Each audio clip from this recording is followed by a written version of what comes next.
Hi, happy Sunday, guys. Isang mapagpala at isang magandang araw sa inyo. Although dito sa Palawan is medyo makulimlim. That's okay. That's life, no? Minsan uulan, minsan parang impyerno sa init. We have cycles in life, di ba? And ayun din, yung ititest mo sa pagbabaktes. Wow, nakipasok ko pa. Yun din yung cycle natin sa pagbabaktes, di ba? We have cycles that we come in. So, yung tanong natin ito is, ano ba yung ideal na backtest length? So, well, number one kasi, there's a standard, there's a professional standard that firms look, di ba? Hindi sila naghahanap ng mga scalpers, walang naghahanap ng gano'n. Ang hinahanap nila is, how will you do, what is your performance if you do one trade a day? Yun yung parang globally accepted na standard sa testing a strategy. What if I do this every day for one time? Day trading comes from the term day. You try to figure out the next move for the next day. The 100 trades per day, 100 trades na testing standard, the minimum is actually came from that one trade a day, because kung aanuhin mo, if you have 5 trading days per month, ay per week, that's gonna be 20 days, di ba? 20 days. So that's gonna be 5 months, di ba? So ibig sabihin, around half a year, 5 to 6 months, di ba? Kasi syempre may mga 5 to 6 months of testing, you can actually evaluate yung performance. Bakit mo kailangan evaluate ng ganun kahaba?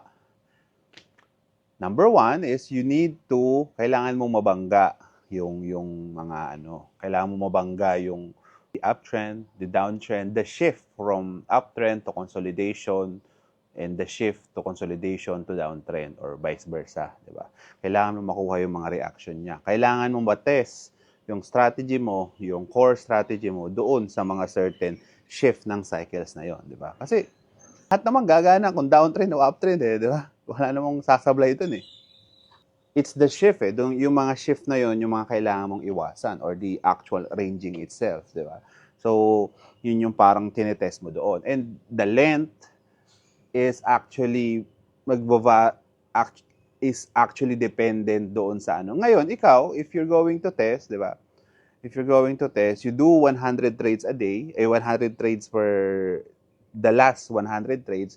Ang concept naman doon is you try to make your set yung strategy na yon as updated as possible. Yun yung closest mo doon sa iyong ano. So, ibig sabihin, if magtitest ka ng 100 trades last year, that's not gonna be accepted this year, di ba? Although, baka maganda pa, pero again, that won't be accepted because we have this thing called the weighted theory, that everything nearing the future, ay the current happening now in the past, has more effect sa future na mangyayari natin. So, get the results as close as possible doon sa ating magiging trading period, which is yung magiging next 2 weeks natin, di ba? Or next 1 week, 2 weeks natin, or next 10 trades natin, di ba? That's why nabuo yung 100 trades a day 100 trades na yun, and 1 trade a day. Ngayon, ikaw, kung magbabacktest ka naman, I suggest that you start para hindi mo na masyadong isipin. Ang gawin mo na lang is ipabangga mo na lang sa 100 trades yung ano mo. So, if medyo mababa ang time frame mo, makakakuha talaga ng maraming trades noon. So ang next na ang next best thing noon is you try it for the last 6 months. Yun yung doon, either 6 months or last 100 trades, di ba? That will assure you actually that you have the most updated, and you can safely assume that you already nabangga mo na yung mga cycles, yung mga short-term trend. Short-term lang because of course, hindi ka naman portfolio trader, day trader ka, di ba? Ang hinahanap mo yung mga short term, di ba? Magbubukas ka sa umaga ng trade, magsasarado ka rin sa gabi, di ba? So, you don't actually need that super long term. You just need that short term trends, di ba? At nakikita naman sa mga H4, H1, gano'n.